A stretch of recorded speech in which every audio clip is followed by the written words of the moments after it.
안녕하세요, 여러분. 물된 동산 TV 에스텔입니다. 오늘 말씀은 기름 부음과 미혹의 분별이라는 제목을 가지고 여러분과 나누기 원합니다. 본문은 요한일서 2장 18절부터입니다. 아이들아, 지금은 마지막 때라. 적그리스도가 오리라는 말을 너희가 들은 것과 같이 지금도 많은 적그리스도가 일어났으니 그러므로 우리가 마지막 때인 줄 아노라. 그들이 우리에게서 나갔으나 우리에게 속하지 아니하였나니 만일 우리에게 속하였더라면 우리와 함께 거하였으려니와 그들이 나간 것은 다 우리에게 속하지 아니함을 나타내려 함이니라. 너희는 거룩하신 자에게서 기름 부음을 받고 모든 것을 아느니라. 내가 너희에게 쓰는 것은 진리가 너희를 알지 못하기 때문이 아니라 알기 때문이요, 또 모든 거짓은 진리에서 나지 않기 때문이라. 14절입니다. 너희는 처음부터 들은 것을 너희 안에 거하게 하라. 처음부터 들은 것이 너희 안에 거하면 너희가 아들과 아버지 안에 거하리라. 그가 우리에게 약속하신 것은 이것이니 곧 영원한 생명이니라. 너희를 미혹하는 자들에 관하여 내가 이것을 너희에게 썼노라. 너희는 주께 받은 바 기름 부음이 너희 안에 거하나니 아무도 너희를 가르칠 필요가 없고 오직 그의 기름 부음이 모든 것을 너희에게 가르치며 또 참되고 거짓이 없으니 너희를 가르치신 그대로 주 안에 거하라. 자녀들아, 이제 그의 안에 거하라. 이는 주께서 나타내신 바 되면 그가 강림하실 때 우리로 담대함을 얻어 그 앞에서 부끄럽지 않게 하려 함이라. 아멘. 예수님 당시 제자들은 그들의 시대에 주의 재림이 있을 것으로 믿었습니다.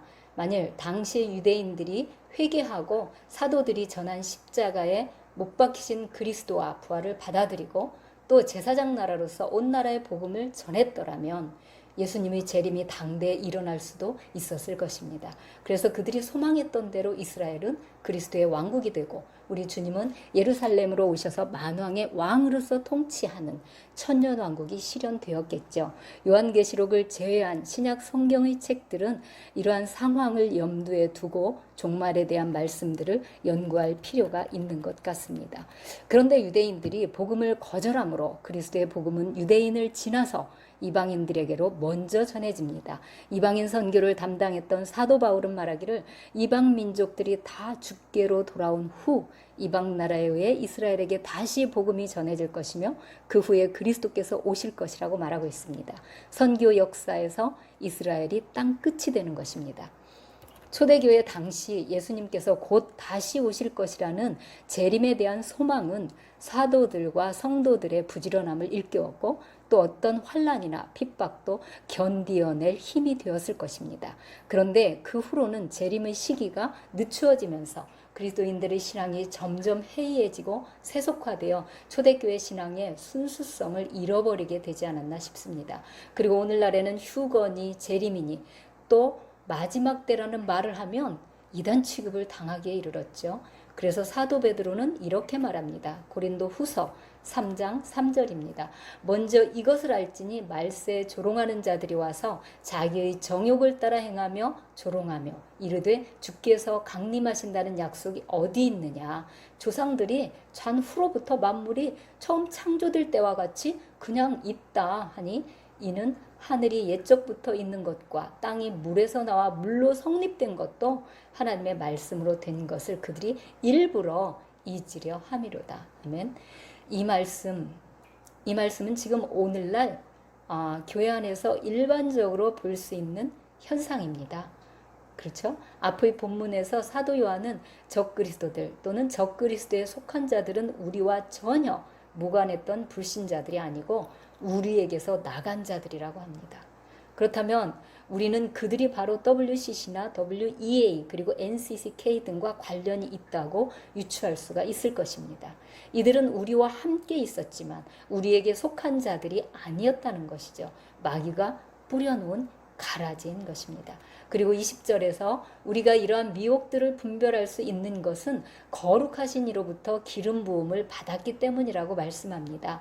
그리고 26절은 미혹하는 자들에 대해 언급하고 27절에서는 앞서 받은 그 기름 부음에 대해 이렇게 말씀합니다.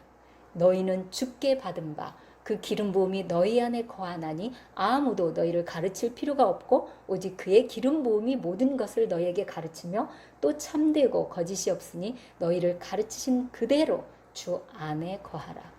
자, 기름 부음이 참과 거짓을 분별할 수 있도록 우리에게 가르침을 주신다고 말씀하죠. 그런데 여러분은 어떻습니까? 이 기름 부음이 여러분 안에 있습니까? 지금 우리에게 정말로 이 기름 부음이 필요하지 않습니까? 여러분, 요즘 참과 거짓이 잘 분별되십니까?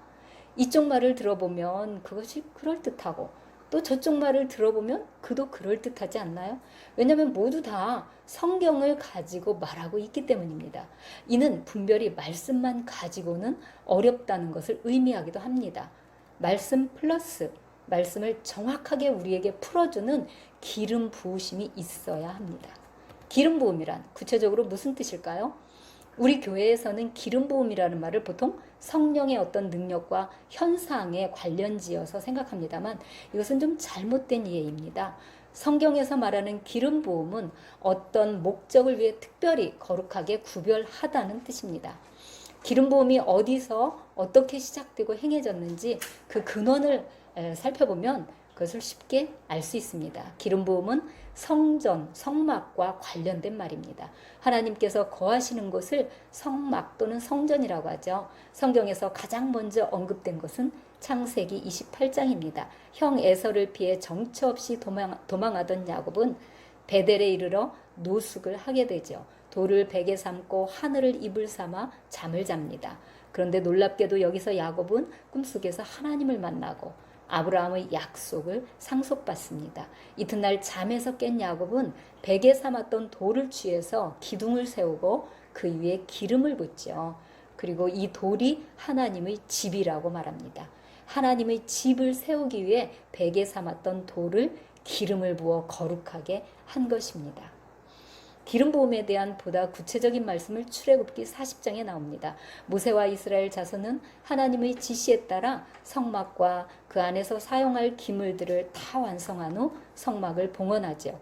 이때 모세는 하나님의 지시에 따라 특별하게 제조한 관유, 거룩한 기름입니다.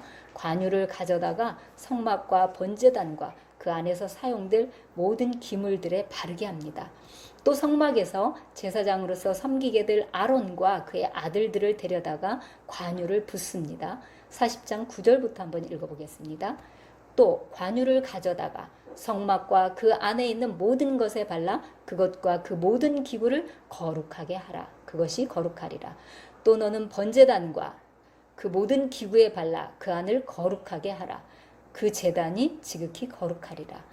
너는 또 물두멍과 그 받침에 발라 거룩하게 하고 너는 또 아론과 그 아들들을 회막문으로 데려다가 물로 씻기고 아론에게 거룩한 옷을 입히고 그에게 기름을 부어 거룩하게 하여 그가 내게 제사장의 직분을 행하게 하라. 아멘.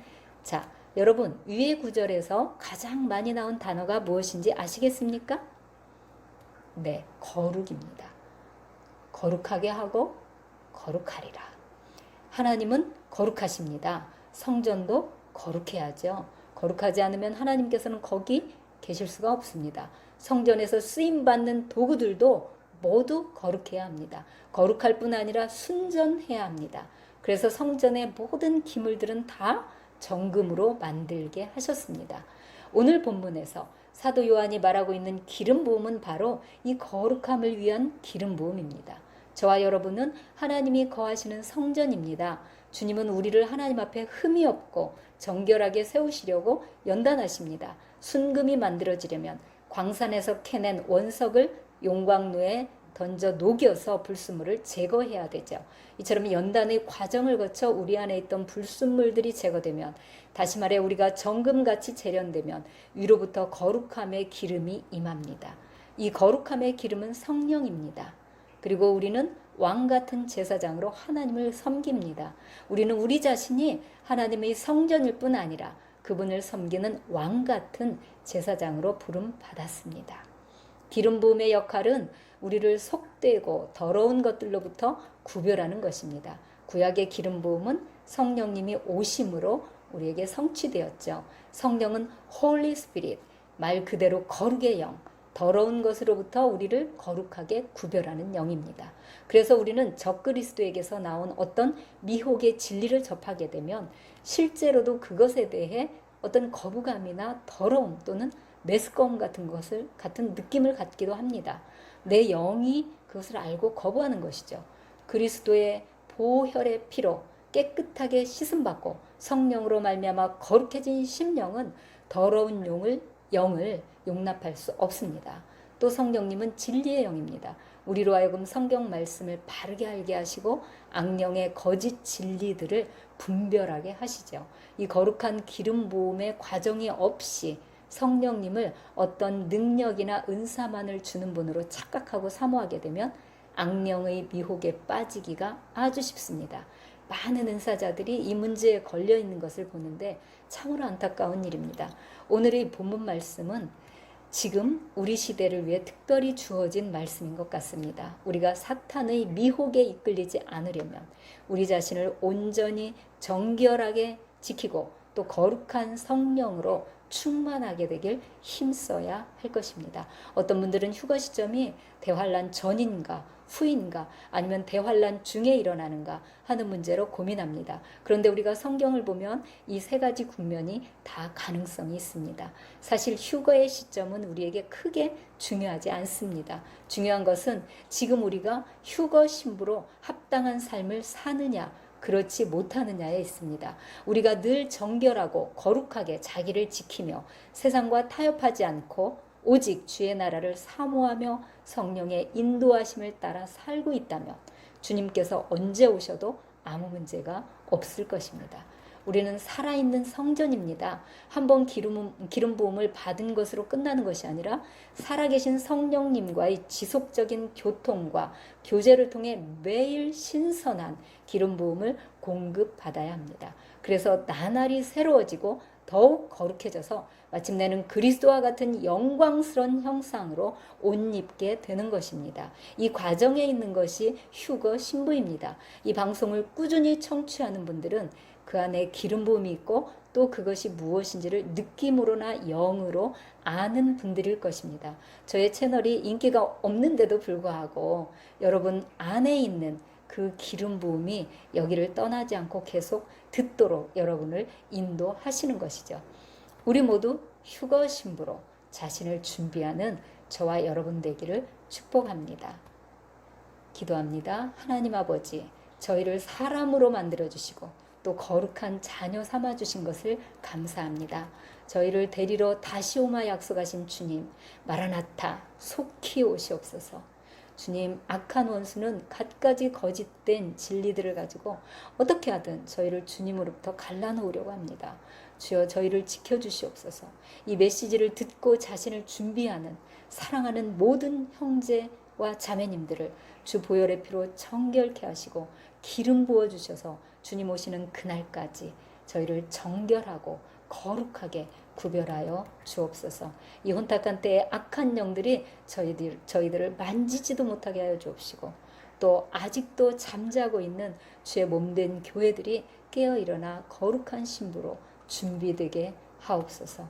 살아계신 우리 구주 예수 그리스도 이름으로 기도 올리옵나이다. 아멘.